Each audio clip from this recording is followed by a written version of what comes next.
Buongiorno, sono Francesco Tamburo, Application Engineer presso QFP e sono qui oggi per parlarvi della soluzione QBox Mini Cobot. Come potete vedere, il sistema è composto da il robot collaborativo Universal Robot, su cui è stato installato il sensore Zeiss Comet LED 5M, macchina ottica a proiezione di frangia.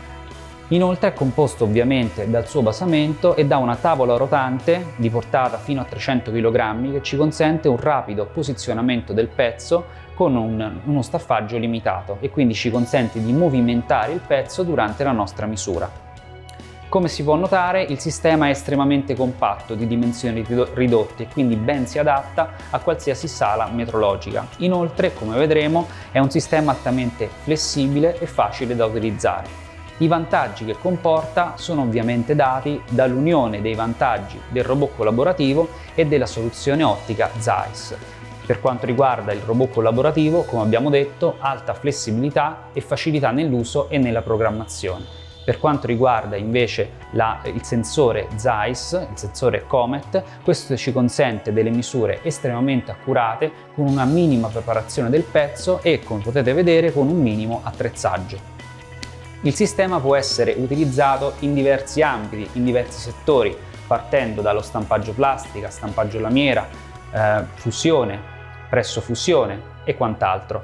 Può essere ben sfruttato su componenti particolarmente difficili, dove una qualsiasi altra tecnologia tradizionale, come ad esempio una tecnologia tramite tastatura, avrebbe qualche difficoltà. Vediamo quindi brevemente il funzionamento per quanto riguarda la programmazione.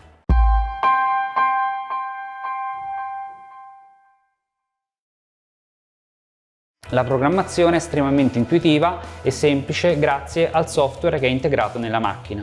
Iniziamo con l'andare a creare un nuovo progetto. Inseriamo quindi il nome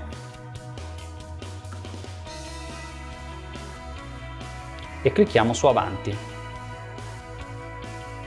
Viene visualizzata la schermata iniziale del nostro progetto. I comandi, come possiamo vedere, sono estremamente limitati, quindi l'operatore è estremamente aiutato nella creazione dei programmi stessi. È sufficiente cliccare sul pulsante di registrazione della traiettoria ed andare quindi a determinare le posizioni del nostro robot.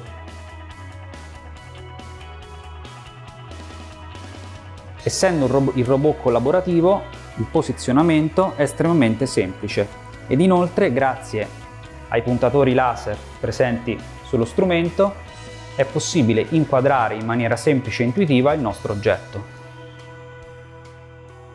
Una volta determinata la posizione, siamo pronti per effettuare il nostro scatto. Settiamo il tempo di esposizione dello strumento e possiamo effettuare anche una prova per determinare se il nostro oggetto rientra all'interno del volume di misura.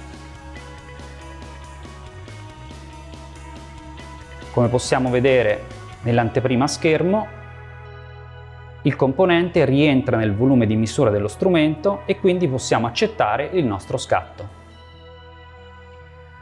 Nell'albero di progetto compare quindi la prima posizione associata al primo scatto. Creiamo quindi una seconda posizione. In questo caso possiamo utilizzare la movimentazione tramite la tavola rotante, effettuando una rotazione, come possiamo vedere, di 40 gradi. Eseguiamo di nuovo il nostro scatto.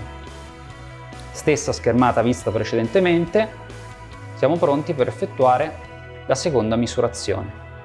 A questo punto il software unirà automaticamente le due scansioni appena eseguite l'una sull'altra, sfruttando la complessità geometrica del pezzo stesso. Vediamo a schermo l'anteprima del primo scatto, del secondo scatto e l'unione dei due scatti.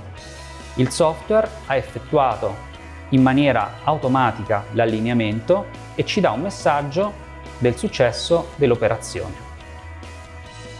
Da questo momento in poi siamo in grado di andare ad aggiungere ulteriori scatti fino al completamento del pezzo. Una volta terminato, clicchiamo sulla traiettoria di ritorno in home e muoviamo il robot fino ad avvicinarci alla posizione iniziale. Il robot torna da solo nella posizione iniziale.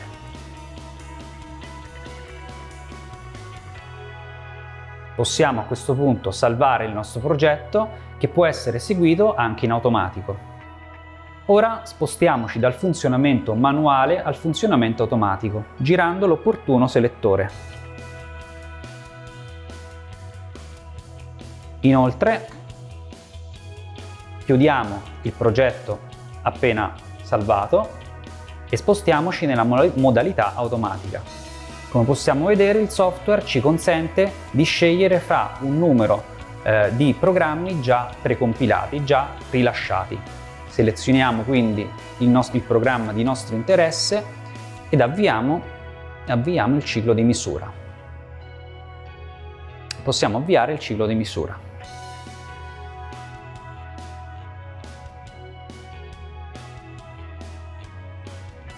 Il programma viene quindi eseguito in maniera automatica, seguendo passo passo tutte le posizioni che sono state rilevate e sono state registrate dall'operatore. Come possiamo vedere, l'operatore può muoversi nell'intorno del Minicobot senza nessun tipo di problematica, questo grazie proprio all'utilizzo del robot collaborativo, che ben si adatta quindi anche ad ambienti, come abbiamo detto, tipici delle sale metrologiche. Il processo, intanto a schermo, è lo stesso visto precedentemente. In più è presente la matematica, il modello matematico del nostro componente, con sovrapposte già le nostre prime misurazioni. Al termine del ciclo vedremo che il dato verrà processato automaticamente e la nuvola di punti finora ottenuta verrà processata in un STL e può essere quindi gestito ai fini del controllo dimensionale. Notiamo come inoltre il robot collaborativo consente di raggiungere facilmente qualsiasi punto di vista del nostro oggetto, quindi è possibile misurare qualsiasi parte del nostro componente. Questo sempre grazie al design compatto e all'estrema flessibilità della soluzione robot. Notiamo inoltre come lo staffaggio del componente è relativamente semplice e quindi questo ci fa capire come il Minicobot si adatta bene a piccoli lotti dal grande mix. Abbiamo quindi completato la misurazione del nostro oggetto. Il robot sta tornando in home nella posizione iniziale ed il dato che abbiamo finora catturato viene processato automaticamente dal software. In questo momento la nuvola di punti che è stata determinata viene processata e trasformata in un STL, pronto per essere poi controllato, per essere analizzato comparandolo al modello matematico. Come potete vedere, i tempi di elaborazione sono estremamente ristretti e l'operatore in questa fase non viene coinvolto. È stato eseguito in maniera molto rapida l'allineamento best fit con la matematica ed ora l'STL viene elaborato all'interno del software di ispezione e viene generato automaticamente il report. Abbiamo quindi ottenuto il nostro report di ispezione del componente appena misurato.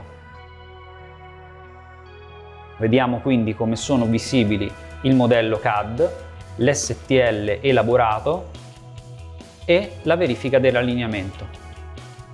Si prosegue con una definizione dei punti di allineamento del componente misurato sul componente CAD e l'analisi in mappa cromatica. Qui sono evidenti i vantaggi dati dalla tecnologia di scansione senza contatto rispetto alle metodologie di misura tradizionali. Siamo in grado quindi di ispezionare completamente la superficie del nostro oggetto comparandola con il modello matematico, come in questo caso tramite una comparazione con mappa cromatica.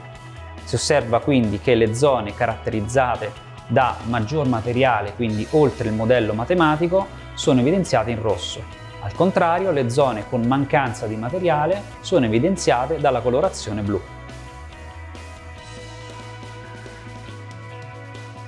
Oltre al confronto tramite mappa cromatica è anche possibile misurare quote caratteristiche del nostro oggetto, quindi tutte le quote a disegno. In particolare abbiamo qui un controllo degli interassi del nostro componente, con ovviamente la comparazione con la quota nominale, quindi fra quota misurata e quota nominale, ed inoltre il test di tolleranza. Questo consente all'operatore di verificare in maniera semplice ed immediata se il componente è in tolleranza o meno. Sono possibili inoltre i classici controlli GD&T, in questo caso un controllo di planarità. Il fatto di avere l'intera superficie dell'oggetto ci aiuta in quanto possiamo mappare completamente il nostro controllo di planarità su tutte le zone dell'oggetto, quindi su tutto il dato che è stato effettivamente misurato. Abbiamo il controllo delle misure di ingombro ed infine il controllo tramite sezione. Questo ci consente di effettuare una sezione virtuale sul nostro STL comparandola con il modello matematico sempre attraverso un confronto con mappa cromatica e deviazioni